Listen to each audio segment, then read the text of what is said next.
আজকে একটা ইতিহাসের অধ্যায় শেষ বললেই চলে। ওনার সঙ্গে আমাদের পরিচয় অনেক আগের। আমার মার সঙ্গে ওনার পরিচয় ছিলেন।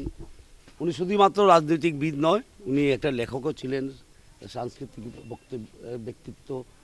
এবং আমার মনে আছে উনি প্রথম ককবরকের গানগুলিকে একটা বই আকারে ছাপিয়েছেন। যত লোকসঙ্গীত আছে ককবরকে আমার মার সঙ্গে আলাপ করতেন। সুতরাং অনেক দিন আগে থেকে ওনার সঙ্গে পরিচয়, শুধু রাজনীতির থ্রুতে নয়। আজকে উনি চলে গেছেন, আমরা খুবই দুঃখিত। এই লসটা ফিল আপ করতে খুব কষ্ট হবে। এমন বহুমুখী প্রতিভা খুব কমই হয় রাজনীতিতে। লেখক, সাংস্কৃতিক ব্যক্তিত্ব, পলিটিশিয়ান, সমাজসেবক, এরকম একটা আমরা সবসময় বলি এনসি এবং আইপিএফটির নেতা বা এটার নেতা, এরকম না। উনি সমাজেরই নেতা ছিলেন। সমাজে ওনার একটা গ্রহণযোগ্যতা ছিল। সুতরাং এমন রাজনীতিক ব্যক্তিত্ব পাওয়ার খুব মুশকিল আজকাল দিনে। এই বহুমুখী প্রতিভা নিয়ে যারা জন্ম হয় ওদেরকে সম্মান জানাই আমরা, এবং ওনার পরিবারের সঙ্গে আমার সমবেদনা জানাই এবং আমার কন্ডোলেন্সেস ওনার পরিবারের প্রতি। আমি চদা দেবতা মন্দিরে ছিলাম যখন এই খবরটা, দুঃখের খবরটা পেয়েছি।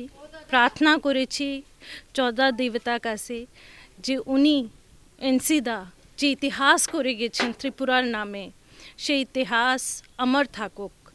কেন উনি খুব শিক্ষিত মানুষ তো ছিলেনই, যেভাবে আমরা ডিপটি সিএম দাদা জিষ্ণুদা বলেছেন।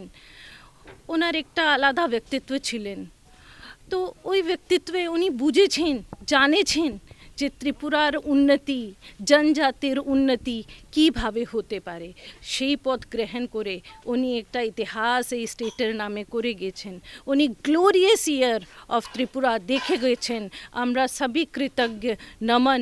ওনার এই যে ওনার কন্ট্রিবিউশন ছিল, ওনার যে ডেভেলপমেন্টের সোচ ছিল, ওনার এই সোচটা, এই জনজাতির জন্য প্রেম আর এক ত্রিপুরা, শ্রেষ্ঠ ত্রিপুরা করার লক্ষ্যের জন্য উনি যে কাজ করেছেন সেটা আমরা কোনো দিন ভুলতে পারবো না।